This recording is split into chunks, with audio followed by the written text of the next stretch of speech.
आज की वीडियो में हम जानने वाले हैं कि सेंट्रल बैंक डिजिटल करेंसीज क्या होता है, इसके एडवांटेजेस क्या हैं, इसके डिसएडवांटेजेस क्या हैं और ये कैसे यूपीआई ट्रांजैक्शंस या फिर अभी की जो ऑनलाइन पेमेंट्स है उन सब से अलग होता है। शुरू करते हैं कि ये सेंट्रल बैंक डिजिटल करेंसीज आखिर होती क्या है। जैसा कि अभी हम कैश को यूज़ करते हैं अपने डेली ट्रांजेक्शन्स के लिए, कोई भी चीज़ खरीदनी हो या फिर कोई भी चीज़ बेचनी हो उसके लिए हम कैश का यूज़ करते हैं। वैसे ही सेंट्रल बैंक डिजिटल करेंसीज को ऐसा ही यूज़ किया जाएगा। किसी भी चीज़ को खरीदने के लिए या फिर बेचने के लिए हम सेंट्रल बैंक डिजिटल करेंसी का यूज़ कर सकते हैं। इसे भी आरबीआई इशू करने वाली है और सेंट्रल बैंक डिजिटल करेंसी ठीक कैश की तरह एक लीगल टेंडर होने वाला है। लीगल टेंडर का मतलब होता है जैसे कि ये 200 रुपये का नोट एक लीगल टेंडर है, तो इसका मतलब हम इस इंडिया में कहीं पे भी इस 200 रुपये का नोट का यूज़ कर सकते हैं किसी भी गुड्स या सर्विसेज को खरीदने के लिए या फिर बेचने के लिए। तो यानी कि ये 200 रुपये का नोट एक लीगल टेंडर है, क्योंकि हमारा देश का जो मॉनेटरी अथॉरिटी है जो कि है रिजर्व बैंक ऑफ इंडिया, वो इंश्योर करता है कि ये 200 रुपये का नोट आप कहीं पे भी यूज़ कर सकते हो इस पूरे देश में किसी भी चीज़ को खरीदने के लिए या फिर किसी भी चीज़ को बेचने के लिए।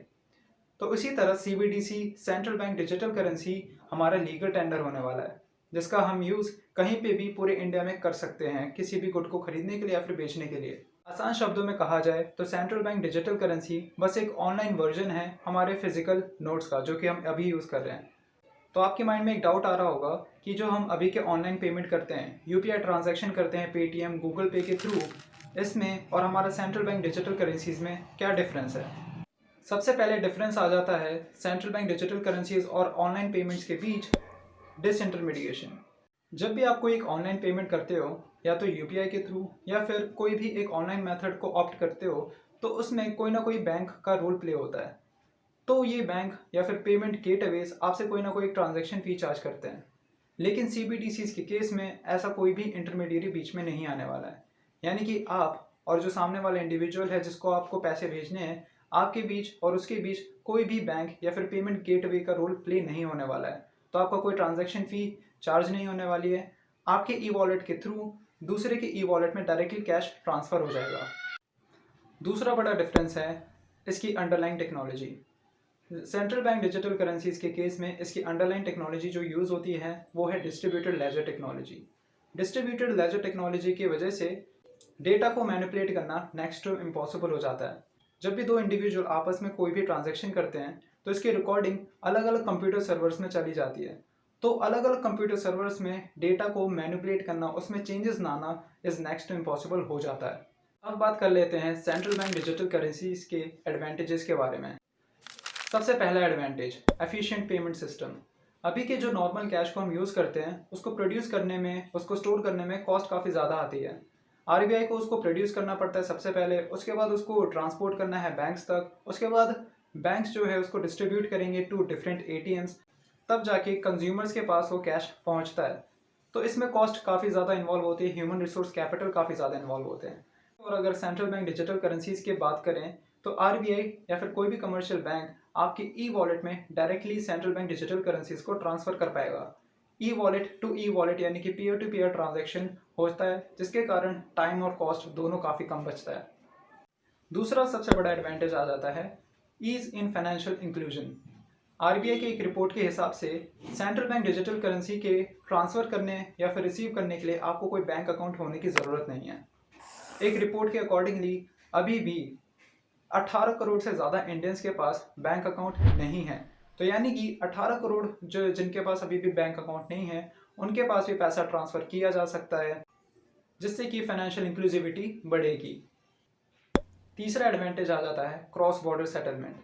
अगर आपको पैसे किसी बाहर रह रहे इंसान को भेजने हो जो कि इंडिया में नहीं रह रहा और किसी और कंट्री में रह रहा है, वहाँ तक अगर उसको पैसे ट्रांसफ़र करने हैं तो उसमें अप्रॉक्स 2 से 3 दिन का टाइम लग जाता है, जिसमें कि अलग अलग बैंक्स की इन्वॉल्वमेंट होती हैं और वो अलग अलग बैंक्स आपसे ट्रांजैक्शन कॉस्ट चार्ज करते हैं। बट सीबीडीसीज के केस में ऐसा नहीं होने वाला है। सेंट्रल बैंक डिजिटल करेंसीज आप अपने ई वॉलेट से दूसरे के ई वॉलेट में डाल सकते हो, डायरेक्टली ट्रांसफ़र हो जाएगा, जिसमें कि इंस्टेंट टाइम लगेगा, बीच में कोई कॉस्ट नहीं आएगी और यहाँ पे टाइम जोन का भी कोई डिफरेंस क्रिएट नहीं होने वाला है। इसमें सबसे अच्छा एग्जाम्पल है डीआईएस की एक रिपोर्ट जो कि 28 सितंबर को इशू की गई थी।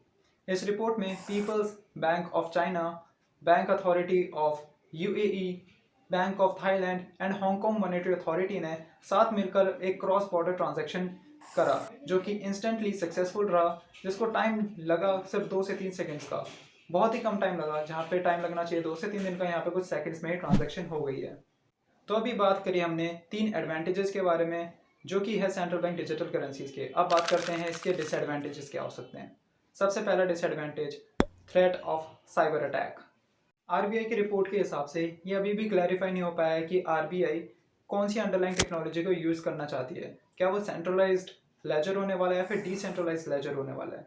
अगर वो सेंट्रलाइज्ड लेजर को यूज़ करती है जो कि सिर्फ आरबीआई ही मॉनिटर करने वाला है सभी के ट्रांजेक्शन को, तो ऐसे में उनको अपना टेक्नोलॉजिकल सिस्टम, इकोसिस्टम जो है बहुत ही पावरफुल रखना पड़ेगा, क्योंकि ऐसे में सिक्योरिटी जो है सबसे प्रायोरिटी वाली चीज़ होती है। क्योंकि ऐसे में हर किसी के ट्रांजैक्शन आरबीआई मॉनिटर करने वाला है, तो आरबीआई को इस बात का ध्यान रखना पड़ेगा कि सारी ट्रांजैक्शन जो है वो प्रॉपरली रिकॉर्ड हो और कोई भी सिक्योरिटी ब्रीच ना कर पाए। दूसरा सबसे बड़ा डिसएडवांटेज आता है सेल ऑफ बैंक स्टॉक्स। ये आपने जितना भी अभी तक वीडियो में देखा है, एक बात तो क्लियर हो चुकी होगी कि यहाँ पर बैंक्स का कोई रोल नहीं आता जब भी कोई पीयर टू पीयर ट्रांजैक्शन होती है। तो ऐसे में बैंक्स जो है अपनी ट्रांजैक्शन कॉस्ट चार्ज नहीं कर पाते, जिसके कारण उनका रेवेन्यू मॉडल बहुत बुरी तरह से इफेक्ट हो सकता है। अगर ऐसा होता है तो शेयर मार्केट में इसका नेगेटिवली इम्पैक्ट पड़ने वाला है, बिकॉज यहाँ पे रिस्क काफ़ी ज़्यादा है। क्योंकि यहाँ पे बैंक्स को रेवेन्यू कम आने लगेगा, बिकॉज ट्रांजैक्शन कॉस्ट वो चार्ज नहीं कर पाएंगे जब सेंट्रल बैंक डिजिटल करेंसीज आ जाएंगी। तीसरा डिसएडवांटेज आ जाता है lack of internet access. India की बात करी जाए तो पूरी दुनिया में सेकंड नंबर पे आता है इंटरनेट कंजम्पशन के मामले में, लेकिन 60 करोड़ लोगों के पास ही इंडिया में इंटरनेट एक्सेसिबिलिटी है, बाकी के 60 करोड़ लोगों के पास इंटरनेट एक्सेस है ही नहीं। तो ऐसे में देखना होगा कि बिना इंटरनेट के कैसे सेंट्रल बैंक डिजिटल करेंसीज को ट्रांसफ़र किया जाएगा उन लोगों तक, उन रूरल एरियाज़ में रह रहे लोगों तक जहाँ पर इंटरनेट एक्सेस ही नहीं है। बात करी जाए फाइनेंशियल लिटरेसी की भी, तो फाइनेंशियल लिटरेसी भी एक बहुत ही बड़ा एक डिसएडवांटेज है। इंडिया की रिपोर्ट के हिसाब से 37% से भी कम लोगों को फाइनेंशियल लिटरेसी है। तो ऐसे में कैसे आरबीआई अवेयर करने वाली है अपने सिटीजन्स को सेंट्रल बैंक डिजिटल करेंसीज के प्रोज एंड कॉन्स के बारे में, ये भी एक देखने वाली बात होगी। पूरी वीडियो में जितनी भी बात करी गई है सेंट्रल बैंक डिजिटल करेंसीज के बारे में, उम्मीद करता हूँ आपके नॉलेज में कुछ ऐड ऑन हुआ होगा, कुछ नई इन्फॉर्मेशन मिली होगी।